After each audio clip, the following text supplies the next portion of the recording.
বল বাবু এদিকে তাকা একটু বাবু। হ্যাঁ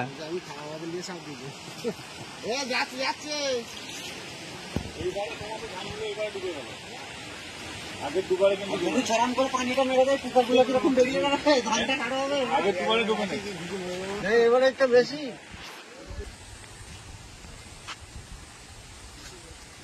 বুঝছো